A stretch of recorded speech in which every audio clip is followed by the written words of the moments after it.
Hi, everyone. Welcome to a new episode of Carolyn Talks. I'm your host, Carolyn Hayes, and this is the podcast slash YouTube channel where I, your host, speak to film creatives about their work, the industry, and what inspires them. And today I am joined by filmmaker Mariama Diallo to discuss her new feature film, Master, which premiered at the 2022 Sundance Film Festival. So this was a very interesting film.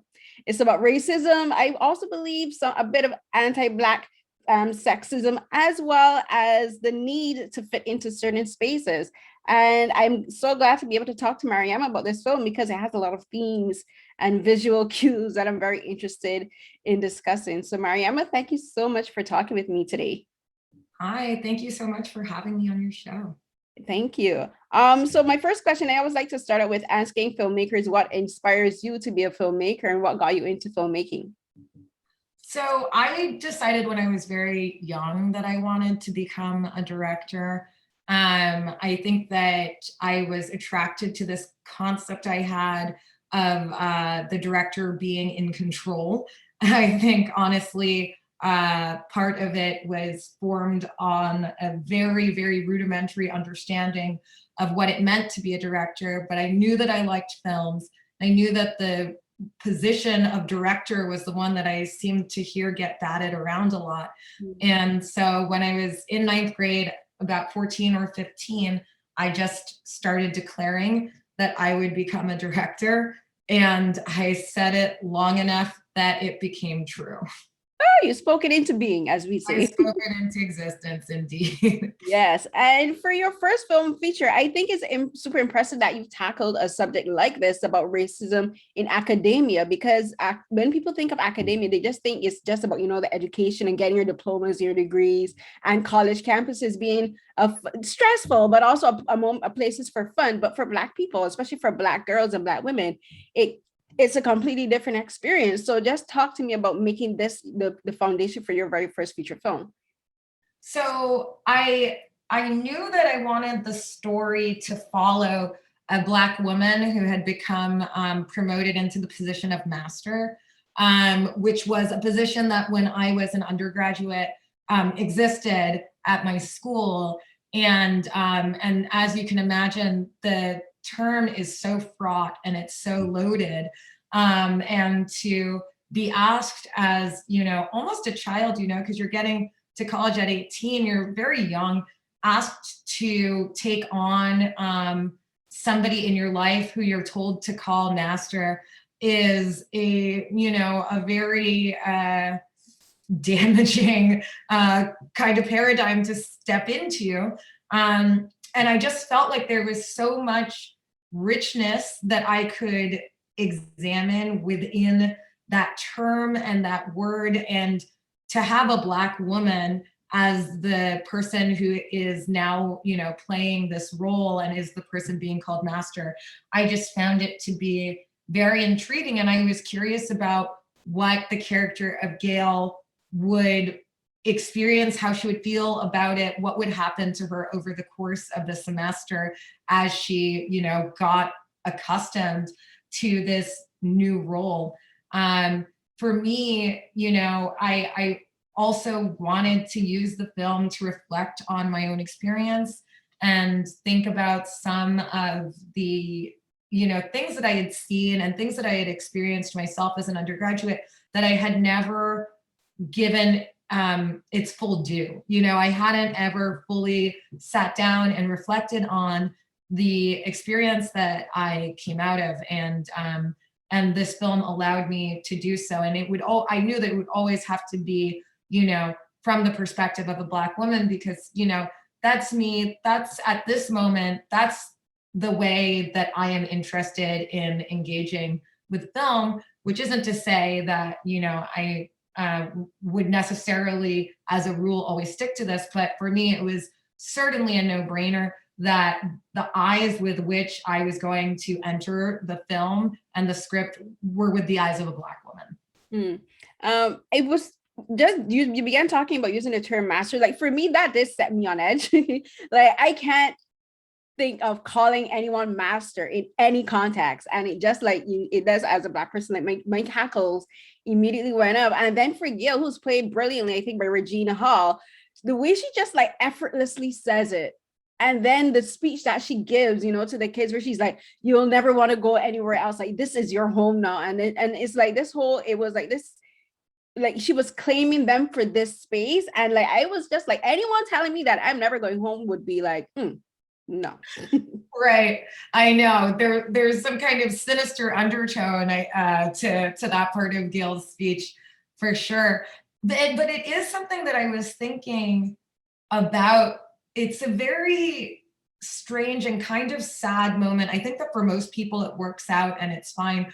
But the experience of going away to college was something that I was thinking about as, you know, this potentially hugely traumatic event where, you know, I feel as if there's a way that I guess from what I hear, American youth can be coddled a little bit, and we're kind of infantilized, and you know, whatever we're not as mature as our European counterparts, perhaps some people would like us to believe. But you get to 18 where you've lived life basically as a child in a very prescribed way, where your days are ruled by, you know, the school system. And then, you know, your parents are also, you know, setting the parameters and the boundaries of your life.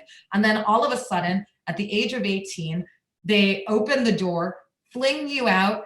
You move across country, you enter into a room with some stranger you've never seen before, and they say, hi, you have to live with this person now. The first night of college, sleeping in a room with a stranger you've never met. Like, there's so much that is normal because that's just how it is and normalized about the experience. But also thinking about it, I was also reflecting on how much is, you know, it's a very extreme departure, I think, for a lot of, you know, teenagers to be suddenly thrust into this new environment. And that's what happened to Jasmine, and the loneliness that comes with that, and then the lack of protection, as well as this feeling of you'll never go back home again. And in a certain way, you don't, because you never go back home again in the same way. You know, you go back as a visitor. You don't go back as your home. The school is your home. So I just found it to be very interesting and provocative. It is, because like for Jasmine, who's the brand new student and played by Zoe Renee, the thing with her is that she's not very confident. You can tell she's shy. And as you said, like going away, leaving home and going to like some students is going into a completely different state. And like she's meeting completely new people. There's no one around her that she knows. There's that. But then she's also the lone Black female student on this all white campus. And the only other Black people are two female professors. And both of those professors don't really offer support in the way that she needs. They're not very accommodating for her. And they're also not very understanding. Like from the very beginning, like you can tell that she's in this environment that is dangerous to her, because like these students, they find out that she's going into this room 302, and you can immediately say they know something is going on. They know this room is potentially dangerous, and they don't do anything. They just think it's a joke, and they're just like anticipating what's going on. And then for Gail is just like, oh, a new student. She's just all caught up in this new promotion that she has. And I want to ask you about the transition of Jasmine in particular, because as soon as she goes, like from when she starts to begin to settle in, her hair changes. That's the first thing about her that you notice visually that changes.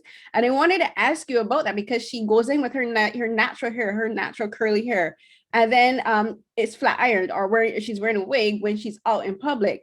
And you know, for Black women, like our hair, my mom calls it our crowning glory. And like when we go into so many spaces, academic, work, corporate, athletics, even in the military, and all these places we're judged for our hair. So just talk about that part being the first sign that things are not going right with Jasmine.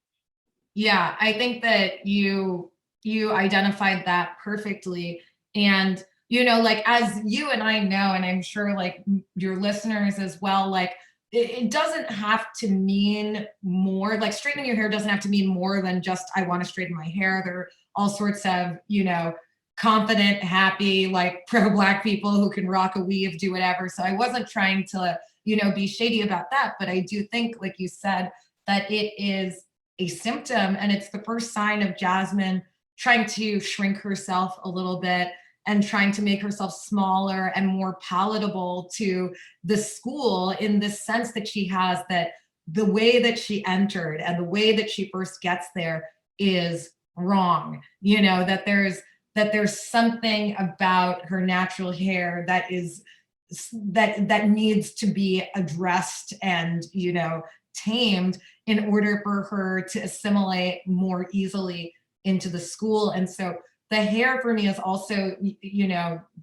a symbol of Jasmine really trying to exert some control over her image and trying to kind of pivot and move in a way that will allow her to still blend in at the school, which does not end up being the case. Yeah, because you mentioned the word assimilate. So like the thing is, like, for a lot of Black people and a lot of people of color, there is I don't think a lot of people realize there's a difference between integration and assimilation.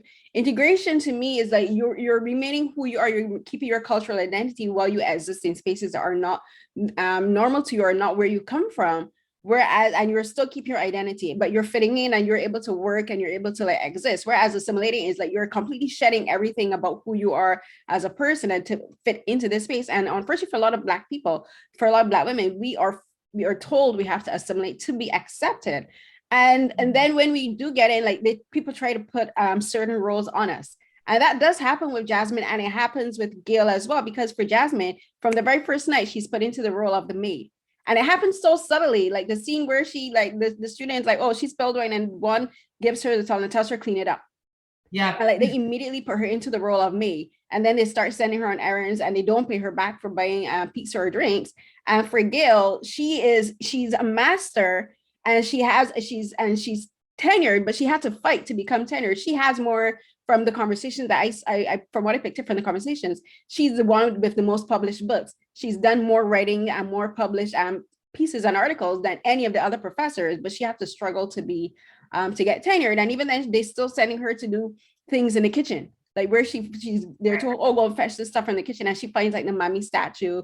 And then for this, the only other Black staff that is there works either in the kitchen, and they're all women from what I picked up. And the very last scene, which I think is probably my favorite scene out of the whole film, is like after everything has happened, we finally see Black men on campus, but they're all like groundskeepers and maintenance work, and they only appear when all of the white students and everyone has gone back in their dorms. And I wanted to talk to you about that, about like showing like the roles that Black people get put into women going to these kind of spaces.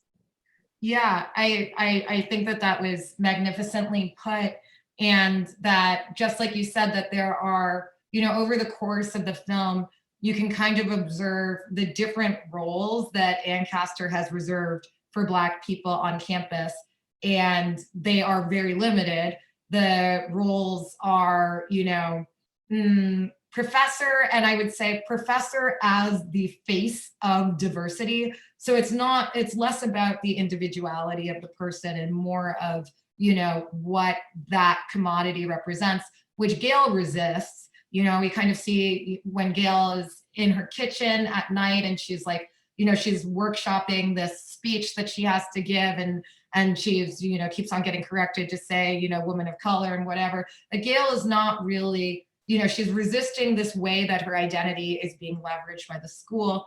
On the other hand, I would say that Liv is pretty comfortable existing within that kind of like racial dynamic that Ancaster sets up. And she does kind of lead with these same kinds of very performative concepts of race. Then we see Jasmine also getting hedged in. And then, like you said, we see the Ancaster workers, and there actually are Black men before the end, workers in the kitchen. And then there's also a couple of other times on campus. But the most important element of that sort of narrative thread, like you said, is at the very, very end, when you see who's actually keeping this school running, and that, the daily operations would not be possible, but that for most of the students and faculty, and then, because of the way that the film has framed things, the viewers as well are treating these Black men as an invisible presence that is, that isn't meaningful. So I did want at the very end to kind of lift that curtain and let people see everything else that is needed to keep this going. And you mentioned Liv. Oh, Liv, played by Amber Gray. Liv, I have to laugh because the reveal of her character, I legit laughed out loud because I was like, and you can you please talk about that, because I think that was so unexpected, and for so many people they might not get it, and for me I was just like, I so get it, and I want to talk about her. I love all the characters, but Liv does make me laugh. And as I was writing it, there'd be so many things where I'd just be like, oh my Girl. God, Liv. Okay, but I don't want to talk, so I'll take that part about for Liv, but I want to talk about, okay, so this kind of animosity that exists between Liv and Jasmine, because Jasmine, she thinks that Liv has it up for her, and I have my suspicions about why Liv perhaps really does have it up for her, and she doesn't accept that Liv giving her a failing grade on this paper, because she's like, I've never failed before, and she's like, she didn't get a C, she didn't get a D, she got a straight F. And like the interesting is she goes straight to Gail. She doesn't even try to like talk to Liv and like try to figure out, okay, what do I need to do on? What do I need to do to make this paper work? What can I improve on? She just like, nah, I'm gonna go complain. So can you talk about a bit about that? Yeah, I think that the Jasmine Liv relationship is really fun and really interesting to me. And they have, from their first scene, this friction, and there's this natural antipathy, I would say, that each one has towards the other very early on. And that was a very, and like you, I have my ideas about like what that's all about, but I'll let viewers kind of decide for themselves. But that was a really fun element for me to work with and play on. And so I do think that, they're coming from two very different perspectives on how one moves through the world as a Black woman, on identity, on how you present, on the way that you sort of, represent yourself and how, and they're at, either ends of the pole. And so, Liv assigns this essay, which is a critical race analysis of the Scarlet letter, which is also just funny to me because it is like, on the one hand, Jasmine, she's like, there's only white people in this book. What are you talking about? Which is, fair. But Liv also has her own point that there's like, that Jasmine refuses. So basically that this is what causes the F grade, that Jasmine writes an essay. She rejects Liv's essay prompt and she writes an essay, a good essay, but on a different topic. And so that's why she just automatically fails. And I think that by the time she gets that F, it is clear that the door is closed between those two characters and that she's going to try to go over Liv's head and appeal to Gail and see if Gail can, pull some strings and get this grade reversed. And so then this is how, it's kind of the set, how everything else then comes together. Obviously everything around this essay and Liv and Jasmine, I think, is at the core of everything else that happens in the film.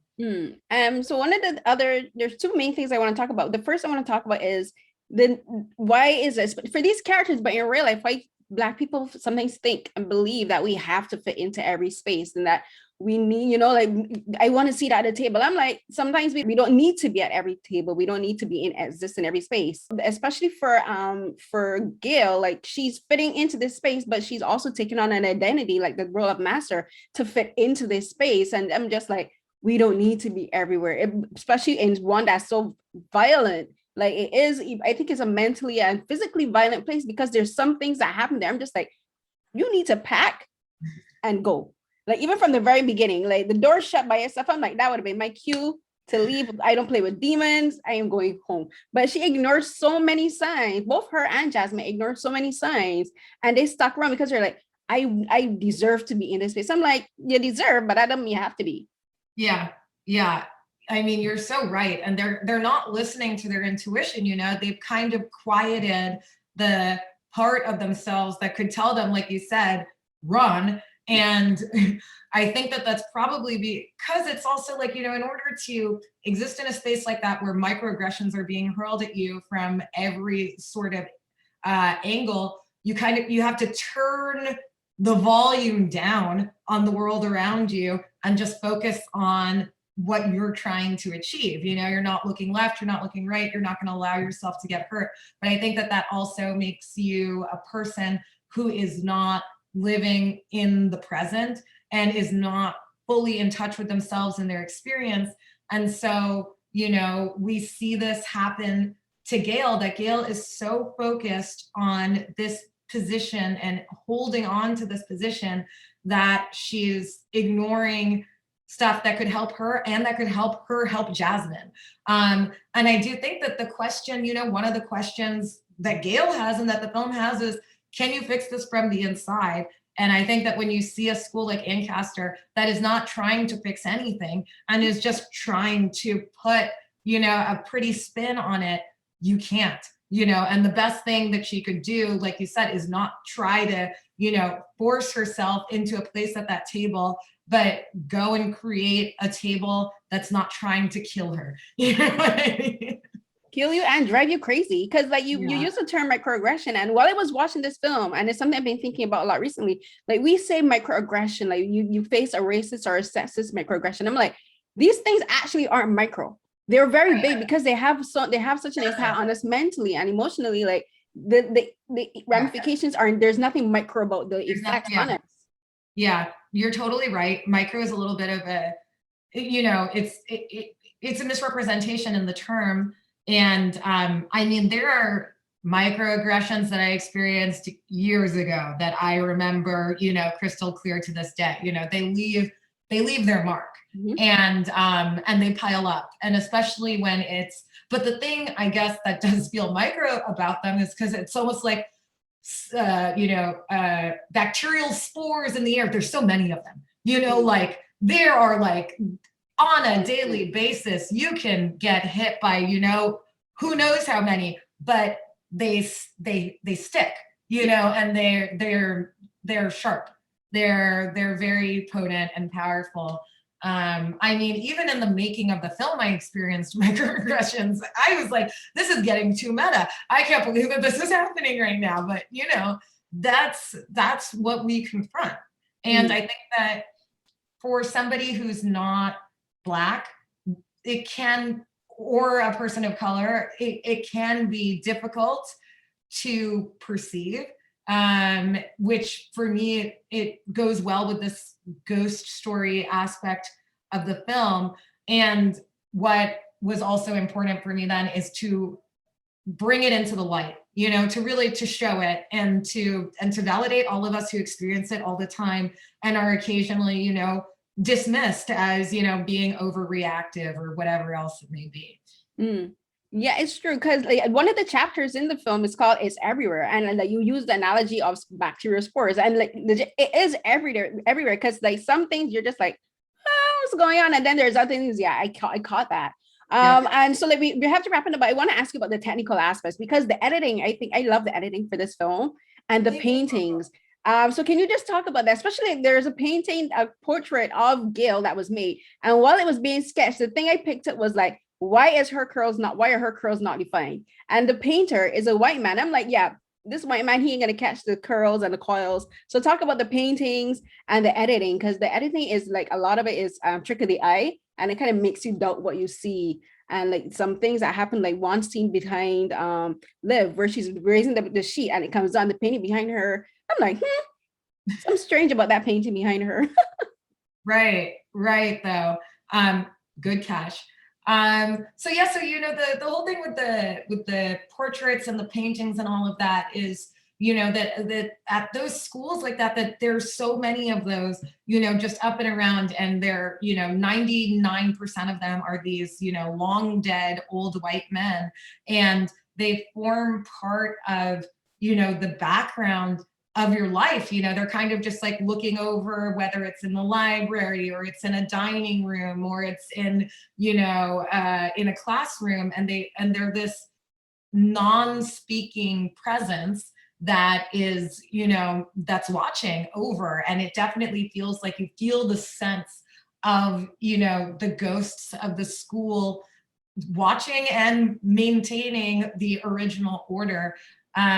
So I thought that it would be interesting also to see Gail have her portrait painted, as, once she's become a master, that she's also being then like inducted into the system, but that they can't represent her right. They don't do it right.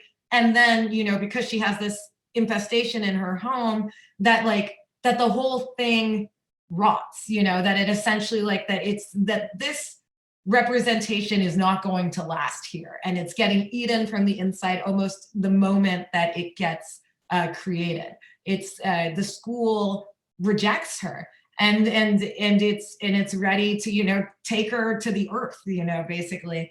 And then the editing. So I was lucky to work with two amazing editors, because we started before the pandemic, and our process stretched because we had a year between the first part and the second part of the film. So we ended up working with two editors over the course of the post period, and they're both amazing. And a lot of what we talked about, and a lot of what I wanted to do was, create this sense of unease and distrust, and to keep viewers off kilter in terms of where the nightmare is, and where the reality is.